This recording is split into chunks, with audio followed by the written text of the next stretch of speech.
भूमिका द्विवेदी अश्क अंग्रेजी, उर्दू और संस्कृत साहित्य की गहन अध्येता, हिंदी साहित्य रचना जगत में एक बहुचर्चित, प्रशंसनीय और प्रतिष्ठित नाम है। हिंदी और उर्दू साहित्य के प्रसिद्ध लेखक उपेंद्रनाथ अश्क की पुत्रवधू और प्रसिद्ध पत्रकार और प्रतिष्ठित लेखक नीलाभ अश्क की पत्नी भूमिका द्विवेदी की लिखी हुई कहानी आज सुनिए। छल्ला, मेरी जुबानी। मैं हूँ सीमा सिंह। राम जियावन पेशे से एक वकील था। गुण लक्षण ठीक हो तब तो सारे ही काम धंधे सही हैं, लेकिन चरित्र बिगड़े हुए हों तो किसी कस्बे के लालची वकील को राक्षस से कम नहीं समझना चाहिए। और अगर वो वकील कचहरी यानी छोटी अदालत का हो तब तो समझिए अल्लाह ही मालिक है। जिस पर सप्ताह के 3 दिन विधायक आवास का फेरा लगता हो, विधायक जी के चमचों की जमानत भी कराता फिरता हो, फिर तो कहने ही क्या। एक से बढ़कर एक गंदे गलीज अपराधी और उनसे भी बढ़कर घटिया औरतों से पाला पड़ता ही रहता है। काजल की कोठरी से तो फिर भी कोई एक कोना बचाकर इंसान अपना दामन बचा ले जाएगा। कचहरी की 8 से 10 घंटे की बैठकी से कोई क्या खाक बचेगा। और इस न बचने का जितना भुगतान राम जियावन दुबे भुगतेगा, उससे कहीं ज़्यादा भुगतने के लिए उसकी बुढ़िया बीवी राम दुलारी मौजूद थी। सूद समेत भुगतना सब उसके ही हिस्से आता था। किसी का मुकदमा खारिज हो तो, किसी की तारीख आगे बढ़ गई हो तो, किसी जज का तबादला हुआ हो तो, किसी ने घूस खाकर भी इच्छित पन्ना न थमाया तो, किसी मनहूस मुवक्किल ने वकील साहब की 70-50 रुपये फीस बचा ली तो भी या तो राम दुलारी पीटी जाएगी या बिस्तर पर निचोड़ी जाएगी, या फिर माँ बहन सहित पूरे गांव भर को राम जियावन गालियाँ देते नहीं थकेगा। न जाने किस हाड़ का बना था, न थकता था न रुकता था। न जाने किस कलेजे की औरत थी, न मरती थी न मारती थी, बस धीरज बांधे पिटती थी। राम मिलाई जोड़ी एकदम। अब इन बेहिसाब गालियों को सुनने के लिए न दुलारी की माँ बहन वहाँ होती, न गांव जवार, और न ही उसका अपना प्यारा मोहल्ला। कोड़ों जैसी पड़ने वाली गालियों और भूसालात की इस बारिश से केवल वो और उसके नादान बच्चे पूरी रात और अगले दिन तक नहलाए जाते। साली तेरी माँ की, तेरी बहन की, मेरी ज़िंदगी में कुछ नहीं बचा इसके चलते। ये दर्जन भर बच्चे मर दिया इसने मेरे मत्थे, वरना आज कहाँ होता मैं। विधायक जी आवाज़ तक पहुँचती मेरी, लेकिन इस हरामजादी ने मुझे कुछ नहीं बनने दिया। इन चिल्लाहटों से ज़्यादा बोतलें फेंकने की आवाज़ से बच्चे सहम कर अपनी माँ के भीगे पेटीकोट में दुबक जाते थे। राम जियावन की मार से अक्सर दुलारी के पेशाब निकल जाती थी। बच्चे उस गीले पेटीकोट से आती पेशाब की तीखी गंध जब तक जिए कभी नहीं भूल सके। जब भी दुलारी की चीख के साथ पेशाब निकलती, वो डरी हुई जल्दी से जाकर सबसे पहले अपने नीचे गिरे हुए पेशाब पोंछती थी। उसकी इस आदत की वजह ये भी थी कि एक बार राम जियावन उस गीली फर्श पर फिसल कर गिर गया था। उस रात दोबारा उठकर उसने दुलारी को पत्थर की सिलौटी से इतना कूटा था कि वो अगली 3 रात खून बहाती चारपाई पे पड़ी रही। ढंग का खाना न मिलने के चलते रसोई में फेंकी हुई थाली और दाल के दाग आज भी मौजूद थे। वैसे उस रोज़ की मार का मुख्य कारण दुलारी को अपने बेटे को पीटने से बचाना भी था, जो उस रोज़ पतंग लूटते हुए मोहल्ले के लड़के से लड़कर आया था। बुरा हो करम जले लाला विश्वनाथ का, जिसने दुलारी के लड़के का माथा सुझा दिया और दुलारी का शेर भर खून सेंत में बह गया। 5 बच्चे गिराने, 9 जन्मने के बाद खून बचा भी कितना होगा, जो दुलारी मोहल्ले के बच्चों की आपसी लड़ाई बचाते हुए बहाने के लिए रख लेती। बहरहाल दुलारी की आदत को देखते हुए अब उसके नन्हे बच्चे बाप के पहले थप्पड़ के पड़ते ही माँ के सामने पोछे का कपड़ा खुद बढ़ाने लगे थे। बेटियां तो कपड़ा थमाने के बजाय आगे बढ़कर पेशाब पोंछ भी दिया करती थीं। कचहरी के चिरकुट वकील के मकान से इस तरह की चीख पुकार, गाली गलौज, बच्चों का रोना धोना मोहल्ले वालों के लिए अभ्यस्त कारनामा हो चला था। अब वो लोग ना तो इससे विचलित होते, ना कोई बीच बचाव का साधन सोचते। सवेरे दुलारी से सहानुभूति के शब्द बोलना और टुच्चे वकील को कोसना भी उन लोगों के मामूल का हिस्सा बन गया था। अगर थोड़ी बहुत दिक्कत परेशानी पेश आती तो वो मोहल्ले में किसी के भी घर आए हुए मेहमानों के सामने इज्जत बचाने की होती थी। बेचारे अपना सा मुँह लेकर रह जाते कि किस कुंजड़े मोहल्ले के निवासी हैं या कि कैसे सभ्य पड़ोस में रहने वाली हैं, लेकिन मेहमान का क्या है, 2-1 रोज़ में चला जाता। रोज़ का फसाना तो दुलारी और उसके बच्चों का था, जो काले कोयले से लिखा जा रहा था।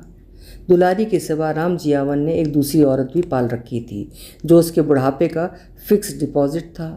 जिसकी भी एक काली काल कोठरी जैसी बेटी भी राम जियावन ने उसके जीजा के यहाँ छोड़ रखी थी।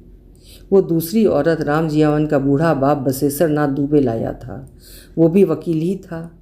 एक मालदार बूढ़े की ऐसी काली कलूटी और बदसूरत लड़की, जिसके कई ब्याह तय होकर टूट चुके थे, बूढ़े ने उसे 4 बच्चों के बाप राम जियावन के सर मढ़ दिया और उसकी सारी दौलत अपने कब्जे में ले लिया। लड़की का बाप चल बसा, उसे तो जाना ही था। राम जियावन तब कम उम्र और उससे भी कम तजुर्बे वाला आदमी था। बाप के सामने जबान नहीं खुलती थी। बसेसर नाथ दुबे तो कूटने पीसने में उससे भी 4 हाथ आगे ही था। क्या जलते चूल्हे की लकड़ी, क्या हथौड़ा, क्या लाठी, जो हाथ में आ जाए राम जियावन के बदन पर मन भर पेली जाती। राम जियावन अब तक 55 बरस का घाघ आदमी हुआ, तब आज्ञाकारी और बेजुबान दुलारी और उसके मासूम बच्चों से उन्हीं अपने बाप के दिनों का बदला लेने लगा था, पाप चढ़ाने लगा। मज़े की बात यह थी कि दुलारी और दासी में आपसी तालमेल ठीक ठाक था। उनमें कोई सौतिया डहा दुर्भावना कभी नहीं देखी गई। दोनों एक ही आतताई की शिकार थीं, एक ही राक्षस की सताई हुई थीं। लगभग एक जैसा ही दर्द था। दुलारी का कुछ ज़्यादा, दासी का कुछ कम। कभी कभार राम जियावन से चोरी छुपे एक दूसरे से बात व्यवहार रख भी लेती थीं, लेकिन आतताई की 90% रोजाना की यातनाएं हमेशा दुलारी और उसके मासूम टुकड़ों के हिस्से में ही आई थीं, जिसकी वजह उसका सुंदर होना तो था ही, उसके बाप बाबू राम मिश्रा का राम जियावन के बाप का किसी दुर्योग से मुवक्किल होना भी था। जब दुलारी महज 17 बरस की थी, उसकी माँ चल बसी थी। बाप ने दूसरा ब्याह रचा लिया। वकील के बेटे ने मुवक्किल की खूबसूरत कन्या फांस ली और नई बीवी के मोह में कमज़ोर हुआ बाबू राम मिश्रा अपनी कमसिन बेटी को वकील के आवारा और शराबी बेटे के हाथों सौंप गया। उसकी फीस भले ही किसी तई कम न हुई, लेकिन कुछ मात्रा का दान दहेज तो बच ही गया, सो मुनाफा अलग। नई बीवी की आमद उसे लक्ष्मी लगी। बेटी को राक्षस के मुंह में झोंक गया। माँ दूसरी तो बाप तीसरा। अब दुलारी का न तो ससुराल रहा न मायका। बचकर जाती भी तो कहाँ जाती। राम जियावन के बुतहे मकान में राक्षस का निवाला बनने के लिए रह गई थी। ससुराल रामदासी का, मायका नई माँ का। वो दोनों जहान से गईं। इलाही की जगह 9 खूबसूरत और मासूम बच्चों का संसार मिला। विसाले सनम की जगह विसाले राक्षस, वो भी दिन दूना रात को 4 गुना। दुलारी की भोली सूरत और गोरी काठी देखकर 8 गुना। 9 बच्चों के बाद इस 8 गुना विशाल के लायक न तो अब उसकी देह बची थी, न इच्छा, न वक्त, न हालात और न हौसला। मगर राम जियावन को तो एक ही लाइलाज बीमारी थी। इधर उधर मुँह अलग से मारता फिरता, फिर भी रात को पाँव दबाने के लिए बीबी, बगल में सोने के लिए औरत की देह चाहिए ही चाहिए। डांट मार लात अपनी जगह, लत अपनी जगह। किसी एक रात उसने अपनी एक महिला मुवक्किल से सुना था कि उसने अपनी योनि में छल्ला डलवा रखा है। सरकारी अस्पताल में तो मुफ्त डाला जाता है, तभी तो 4 मर्द उसके हुक्म के गुलाम हो गए हैं। दिन रात आगे पीछे टहलते हैं। ऐसा आनंद आता है कि बस पूछो मत। 2 बच्चों में से तो एक तो उसके अपने भरतार से है, लेकिन एक उसके पड़ोसी का। उसे याद था, पड़ोसी की बीवी से लड़ झगड़ कर उसकी ज़मीन हथियाने वो राम जियावन के पास मुकदमा लिखाने पहुंची थी। राम जियावन को फीस रातों रात मिलती रही। मुकदमे की तारीखें हफ्तों से महीनों और सालों खिसकती रहीं। साल बीतने में वक्त ही कितना लगता है। 4 त्यौहार, चंद महीने बीते कि साल पटा जाता है। लेकिन सुमित्रा बाई का जमाल घट बढ़ नहीं रहा था। अब इस छल्ले पर राम जियावन के दिमाग की सुई अटक गई। 13 बच्चों को पेट में रखने वाली दुलारी से उसने छल्ला डलवाने की बात कही। स्वाभाविक है, 9 बच्चों को अकेले दम पर पालने वाली दुलारी ने साफ ना कह दिया। कचहरी के एक टुच्चे वकील की माली हालत भला किससे छुपी है। नए बच्चे कैसे पालेगी, इसका दर्द उन्हें जन्मने से पहले ही उसे खा रहा था। जन्म देने की कुव्वत तो बटोर लेती, पालने की कहाँ से लाती। जाहिर है जमकर कुटाई होनी थी। फिर भी ना बोली। फिर कुटाई। बड़े से बड़ा अपराधी कुटाई से टूट जाता है तो दुलारी की क्या बिसात। लेकिन फिर भी वो कुटती पिटती रही, मगर सहती रही। कोहनी टूटी, आँख फूटी, पेट कई कई दिनों तक दुखता रहा, पीठ लहूलुहान हुआ, हाथ गोड़ का बस पूछो मत, हाल बुरा था। छल्ला न डलवाने की एवज में वो सब कुछ बर्दाश्त करती रही। दुलारी के बच्चे ही राम जियावन के कचहरी जाने पर उसकी सिकाई, मालिश और मरहम पट्टी करते रहे। संझा ढलते दिए की लौ से ज़्यादा महतारी और उसके बच्चे थर थर काँपे, लेकिन दुलारी ने तिस पर भी हार नहीं मानी। जब भरपूर खाने का ठिकाना नहीं तो 10वीं औलाद नहीं चाहिए। औरत की जिद को हराना टेढ़ी खीर जरूर है, लेकिन माँ को उसके बच्चे के कारण कमज़ोर कर देना ज़बान पर फिसलता हलवा भी है। जितनी मुश्किल औरत की जिद से पार पाना है, माँ को हराना उतना ही आसान। राम जियावन इन हकीकतों का पुराना और मजा हुआ खिलाड़ी था। उसने अपनी वकालत की उल्टी चाल यहीं अपने घर के भीतर चली। जैसे ही राक्षस के हाथों बच्चों की पिटाई आरंभ हुई, दुलारी को राम जियावन की बात मानने में देर न लगी। वो फौरन मान गई। जरा भी देर नहीं होने दी। राम जियावन ने अभी नन्हे दुलारे सुरेश की उंगलियां काटने के मकसद से सुपारी कतरने वाले सरौते के बीच में फंसाया ही था कि दुलारी ने आओ देखा न ताओ, उसने क्लिनिक जाने के लिए धोती बदल ली। सुरेश उन 9 बच्चों में सबसे नाजुक और चटक गोरा बच्चा था। सुंदर तो सभी एक से बढ़कर एक थे।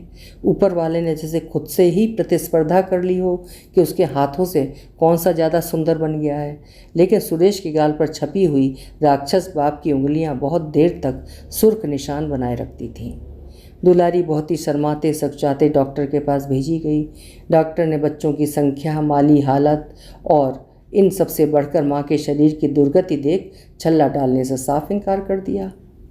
राम जियावन दांत पीस कर रह गया। अब डॉक्टर के सामने कहता भी तो क्या कहता। डॉक्टर के ताने सुनता रहा, खून के घूंट पीता रहा। ना दमड़ी ना चमड़ी, चले आए देश की जनसंख्या बढ़ाने। औरत की चुसी हुई काठी देख रहे हो, चले आते हैं मुंह उठाकर।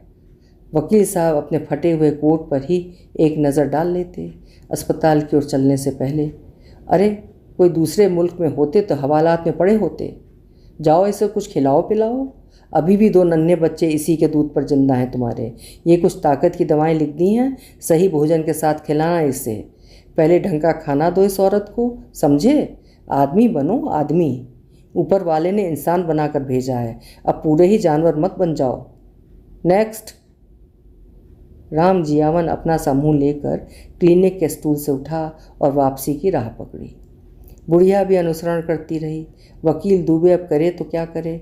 2 एक कुछ कम उम्र की औरतों के तलाक के मुकदमे उसके पास चल रहे थे, जिन्हें वो दुलारी को बाहर कहीं कुएं बावली में फेंक कर घर ला सकता था। एक आध बार उसने संझा ढले इस मुद्दे पर बात भी की, लेकिन दोनों ही औरतों ने बच्चों की फौज देखकर राम जियावन को साफ मना कर भी दिया था। पहली, जिसका रंग जरा साफ था, फ़ौरन झपक कर वापस ही चली गई। उसकी तारीख अगले माह की 25 को लगी थी। दूसरी, सांवली वाली, वही थी जिसने न सिर्फ खुद के बदन में छल्ला डलवाने की करामात हासिल कर रखी थी, दुबे को अपनी बीवी के लिए मशवरा भी दे डाला था। वो उसे गोल गोल घुमाती रही। क्या बात करते हो वकील बाबू, इतने बच्चे हैं तुम्हारे। दूसरी औरत को तुम्हारी पलंग पर देखेंगे तो नोच खाएंगे, तुम्हें भी और मुझे भी। राम बचाए जियावन लाला जी, दुनिया जहान का खौफ नहीं मुझे। कोई माई का लाल नहीं जो मेरे तुम्हारे बीच आ जाए। लेकिन बुरा ना मानना, अब तुम अकेले होते या फिर 2 एक औलाद भी होती तो कसम ऊपर वाले की तुम्हारे साथ पड़ी रहती, पाल भी लेती। कौन था मुझे देखने वाला, मेरा भी सहारा हो जाता। और कौन था इस बेदर्द ज़माने में हमें पूछने वाला। मेरे हरामी भरतार को तो तुम खुद ही ठिकाने लगा देते। उस हराम के जाए से पीछा छुड़ाना कौन सा मुश्किल काम था तुम्हारे लिए। गलत कहूँ तो वकील बाबू, तुम्हारी जूती और मेरा सर। इसी कचहरी के अहाते में सर झुकाए खड़ी मिलूंगी, जो चाहे बर्ताव कर लेना, कह देती हूँ। लेकिन तुम्हें मेरी क्या परवाह। 2 दर्जन बच्चे, मुझ बेचारी के सर मरने को तैयार खड़े हो। जरा सा रहम नहीं अबला जात पर। किसी ने ठीक ही कहा है, मरद जात होती ही बेदर्द है। तिस पर से वकील, वो भी बड़े कोर्ट का नहीं, इस कचहरी का। दैया रे दैया। नहीं नहीं, तुम तो रानी हो मेरे दिल की। काहे की जूती और किसका सर। अरे शीला रानी, ऐसे ना बोला करो। कहो तो बड़ी कोर्ट क्या, पूरी की पूरी सुप्रीम कोर्ट तुम्हारे कदमों में लाकर डाल दूँ, तब तो मानोगी। अब देखो, तुमसे कोई लाग लगाव ना होता तो तुम्हारे मर्द के नाम वारंट ना निकलवाता ना मैं। कोई पागल कुत्ते ने नहीं काट रखा था मुझे। फीस का तो कभी नाम नहीं लिया तुम्हारे आगे। बोलो बोलो, नहीं ना। कचहरी का वकील हूँ तभी तो कर सका ना ये सब। क्या ये दौड़ धूप नहीं की मैंने तुम्हारे एक नज़र के वास्ते। अब तुम बेदर्द अनजान बनी खड़ी रहो सो अलग बात है। जो चाहे इल्ज़ाम धर दो मुझ दिल के बीमार पर। वो खड़ूस दरोगा, ये लालची मजिस्ट्रेट, उसके गवाह, उसकी रखैल, नाको चने चबवा दिए एक एक को मैंने सिर्फ तुम्हारी देहरी में गला तर करने के लिए। और एक तुम हो, हमारा कोई ख्याल ही नहीं तुम्हें। जब देखो जोजी में आया बग दिया, और वो मेरे जूनियर लौंडे को ताकती रहती हो, क्यों? दूबे के होठों के कोरों से पान का लाल लार बाहर रिसने लगा। उसे पोंछने के लिए उसकी जबान क्या थमी। सुमित्राबाई फिर मुखर हुई, तैश में आकर बोली, अब तो मन भर गला तर कर लिया ना। अब झूठ ना कहना वकील साहब, गला क्या, खूब डूब डूब के नहाए हो मेरे आंगन में। अब क्या मुझे अकेली राण की जान ही लेकर मानोगे?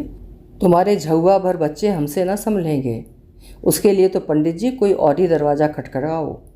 भगवान बुरी निगाह से बचाए, बच्चे उसी का रूप होते हैं। सभी एक से बढ़कर एक नगीने हैं। अपनी महतारी के संग सब एक साथ कहीं जल मर जाते तो तुम भी सुखी हो जाते।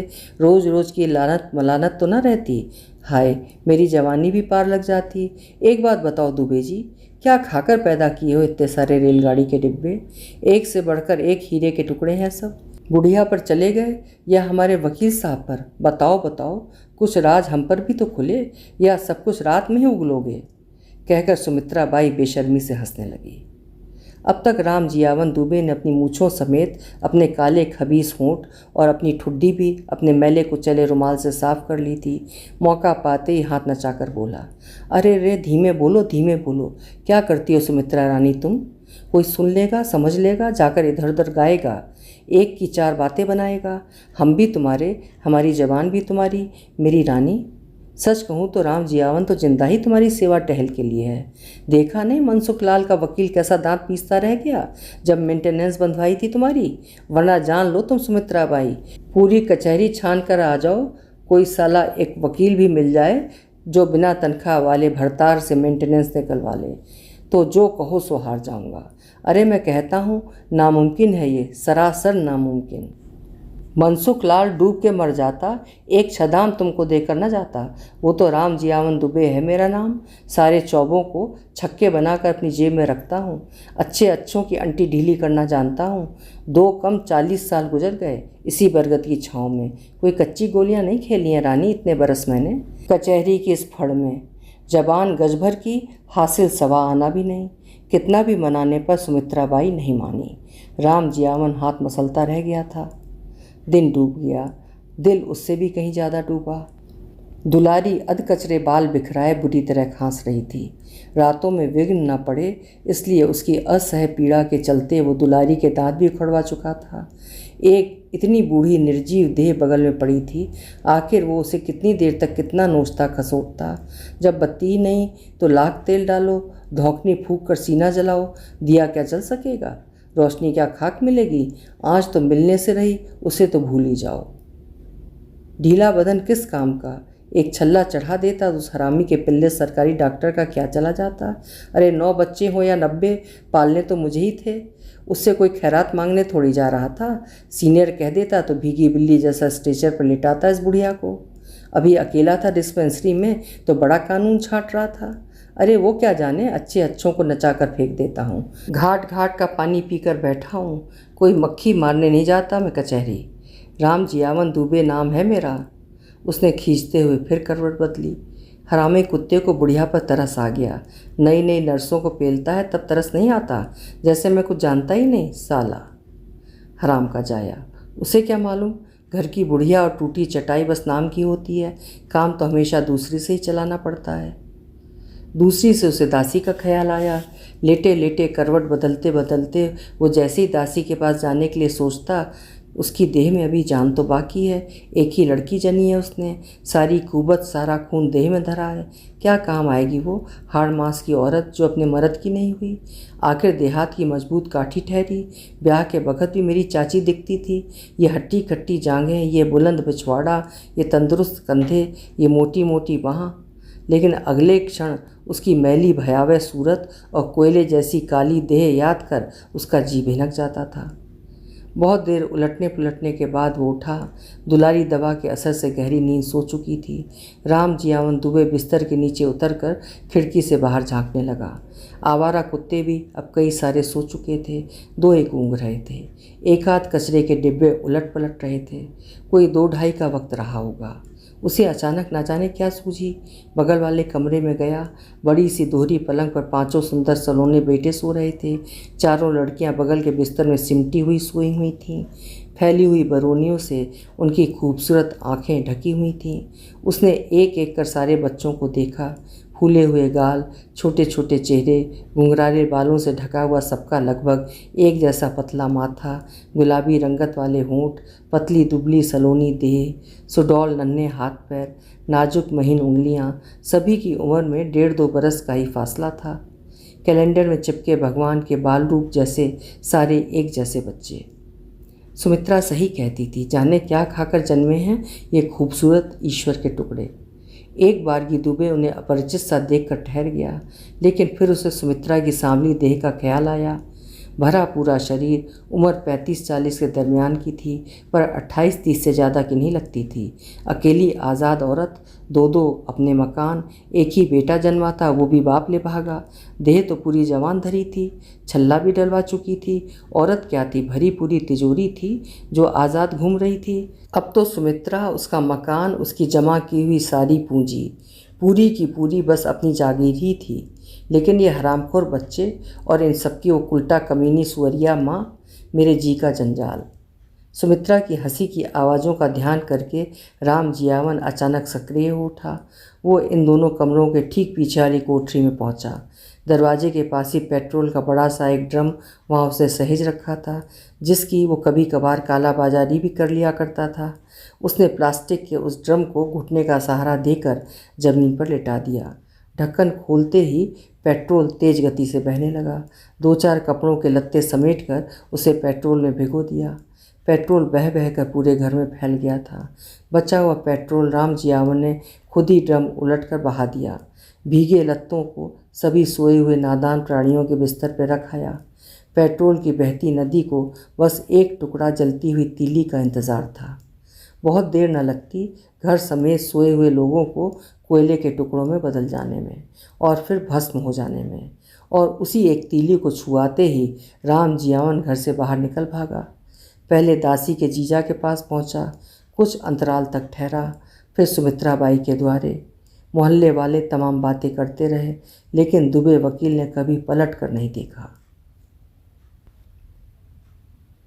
अभी आप सुन रहे थे भूमिका द्विवेदी अश्क की लिखी हुई कहानी छल्ला, एक नीच, विकृत और जलील आदमी की कहानी। इंसान की खाल ओढ़े ऐसे खतरनाक भेड़िए पहचाने भी नहीं जा सकते। कहानी आपको कैसी लगी कमेंट बॉक्स में लिखिएगा। कल फिर मिलेंगे। आपका समय शुभ हो।